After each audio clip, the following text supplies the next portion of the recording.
I'm making a change today. The liquor been taking the pain away. I heard you was giving your chain away. That's kind of like giving your fame away. What's wrong with you? I sit in a box where the owners. Yo, what is up, broskiis? Killer coming at you with a, I guess, updated deck profile for my Magical Musketeers. I've been testing around with this, like playing pretty rogue lately.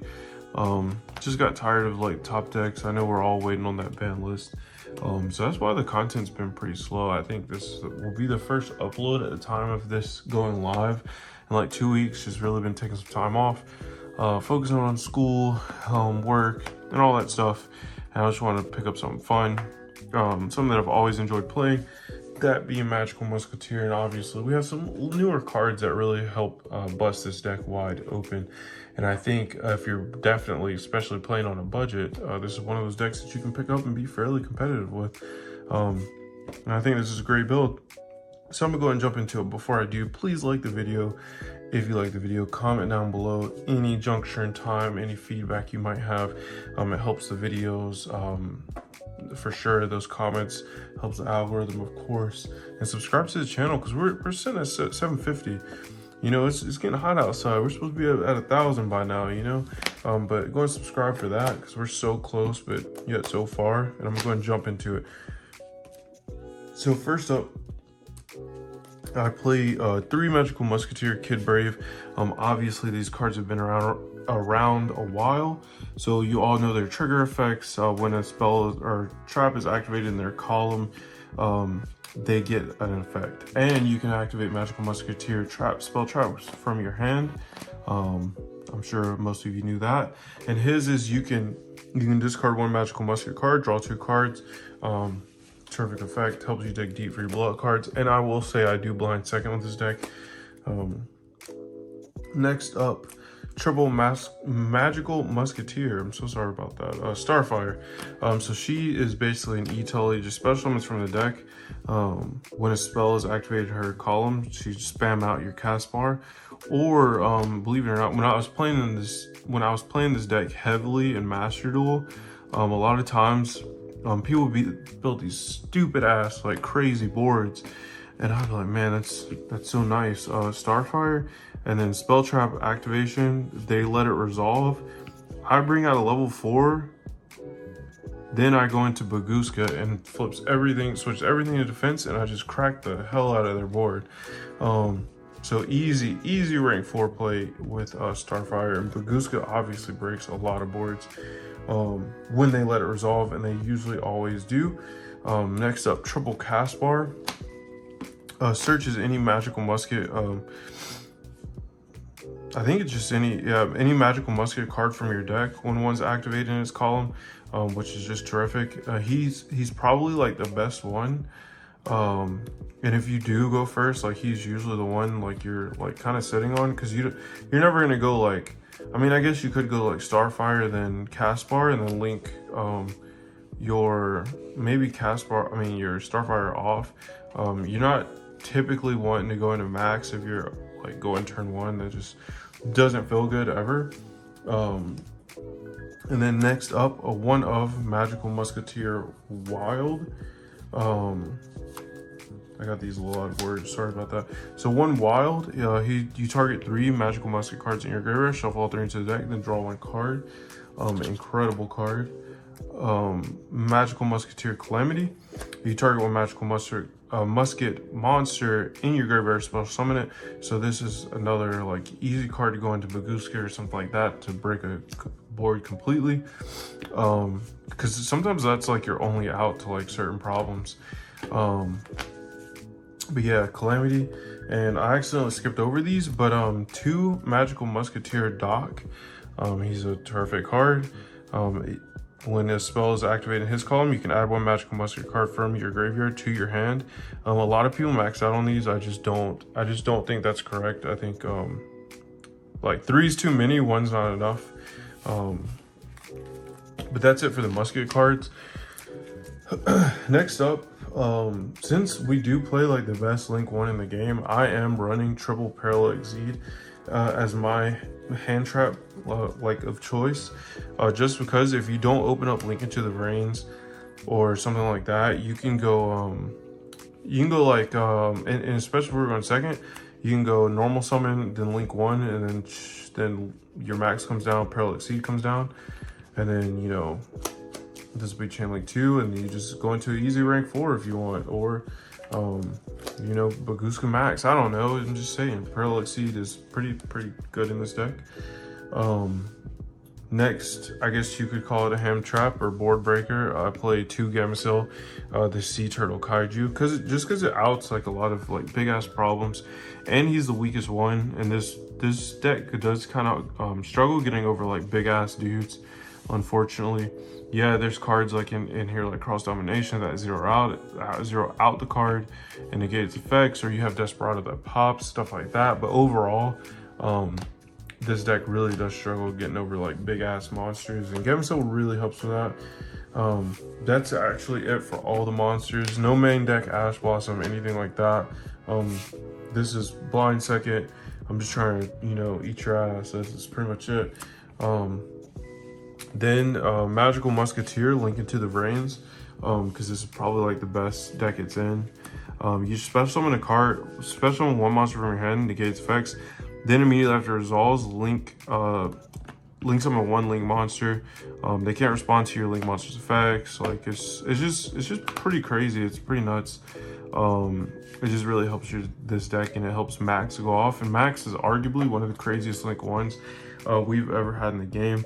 Just with it being able to special summon like 4, it can special summon up like 3-4 monsters, or you can just like add 3-4 cards to your deck. Like what other, you know, there's not a lot of link ones that are just that broken. Like, yeah, we've had a lot of broken ones, but Max and any other archetype would be like banned on arrival. So Max is crazy.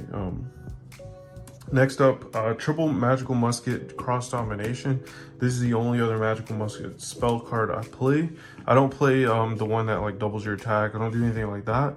But this card basically says target one face-up monster, zero it out, and its effects are negated. It's just terrific, honestly. It just breaks boards. If it was non-targeted, it would be like completely cracked out.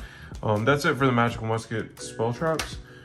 Next up, just because the current format, and I'm going second a lot, which all the time, Triple Book of Moon just flips down like problem cards.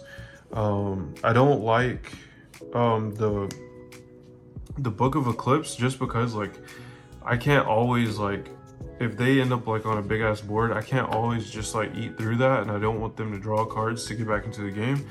So if they're playing like one problem specifically, I can just flip it and then just go to work. But that's why I really like Book of Moon. I play 2 Raigekis because it's just an incredible board wipe. Just blow shit up, and you can activate it under like your cast bar or something like that, and then get your cast bars back. It's pretty sticky. And then 2 Triple Tactics Talons, just in case we play someone that would like to also play on our turn. We can just draw 2 or take 1 or rip 1. It's just whatever we need. It just depends on how our hand's made up. And last spell, I do play Change of Heart, because if you ever resolve like Change of Heart underneath one of your Magical Muskets, it just feels like, it honestly feels kind of dirty, if I'm going to be honest with you. But that's it for the spells, all the generic spells, I guess you could say. Next up, I'm going to get into the Magical Musketeer trap cards, and that's starting out with Magical Musket Last Stand, Counter Trap. Just say no to spell and trap card activations. It's crazy. Obviously, you can activate from the hands. I feel like you gotta play 3. Just like you gotta play 3 Desperado. Pop card, just destroys a face-up card on field. It's incredible. And then 2 Magical Musket Dancing Needle. DD Crow ×3. Target up to 3 cards. Banish them. It's crazy. I really like playing 2. It was much better like last format, just because it was like holding like a triple DD Crow in your hand. You could hold it for as long as you need to and just completely blow them out. It's not as like crazy now, but it's still pretty good. There's a lot of decks that it completely shits on. Next up, I'm gonna get into the extra deck. So I run triple of the craziest Link 1 ever printed. Like I said, when it's Link Summon, you can either add magical musket spell trap cards equal to the number of monsters your opponent controls, or you can special summon magical musket monsters up to the number of spell traps they control. Which is insane, pretty nuts if you ask me. One Cerberus for utility, one Phoenix for utility.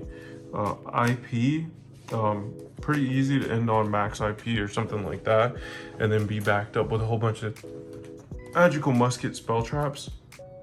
So you can just eat through everything they have, and then if they still have more, you can just go into you know, you can link off for unicorn, shuffle something back in, or you can go into like obviously one of the craziest ones, Magnetic Crusader Avermax, because you do control those two from the extra deck, and just Avermax that just can't be destroyed by card effects, can be targeted, you know, it gains attack, it's just nuts.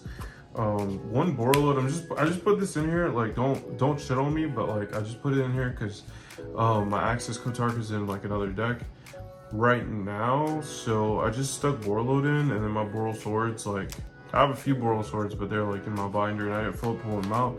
But you get it, super power crept card, put in Access Kotark, of course. One Apo, hardly ever go into it, but the option's there just because it's easy to spam monsters on here, and like it is what it is. It's mostly like you in the extra deck, you're really only ever going into max IP unicorn, or you're only ever going to the max IP unicorn, the Avermax, or you're going into like Baguska. Honestly, that's pretty much it, because Baguska just breaks boards, of course.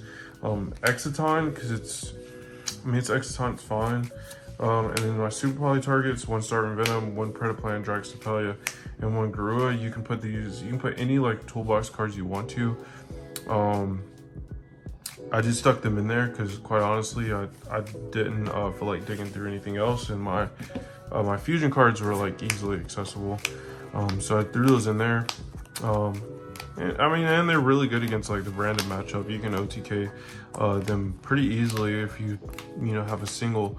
If you open like a single like Super Poly almost plus engine, you can just chew through everything they have. And I'm not quite complete with a side, but I'll kind of show you because this video will be dropping like on a Friday, and I usually go to locals either Friday night or Saturday. So by the time like I go, like people won't know my side is, stuff like that. 3 Lightning Storm just to get rid of stuff, of course. Triple Token Collector, because what the fuck, like everybody's playing Sword Soul. Triple Ghost Mourner, one of these and one of these. 3, 6, 9, 10, 11. So I only have 11 so far, and like this is gonna sound super cheesy, just because like the biggest issue for this deck, I feel like, is just getting over big ass cards. And I feel like, you know, you can easily like normal summon like Caspar, because like a long time, like what was it, that Runic deck ending on like Avermax and stuff like that. So like those cards are kind of hard to out, like especially in a deck like this. Even Baguska doesn't out their Avermax. That card's just like a bitch to get over. So sometimes you can just normal summon Caspar and like honest the fuck out of him. So I mean that's pretty much it though. But like I said, I haven't quite decided, especially like on these two.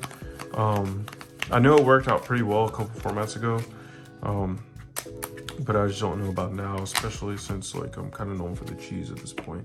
But that's pretty much it for this one. Please remember to like the video if you like the video. Comment down below for what you would like to see next. I know this one kind of came out of, you know, left field, so comment down below for like these extreme bottom of the barrel like rogue decks. I already said like the video, subscribe to the channel because we're really trying to get to 1K, and we'll see you next time, broskies.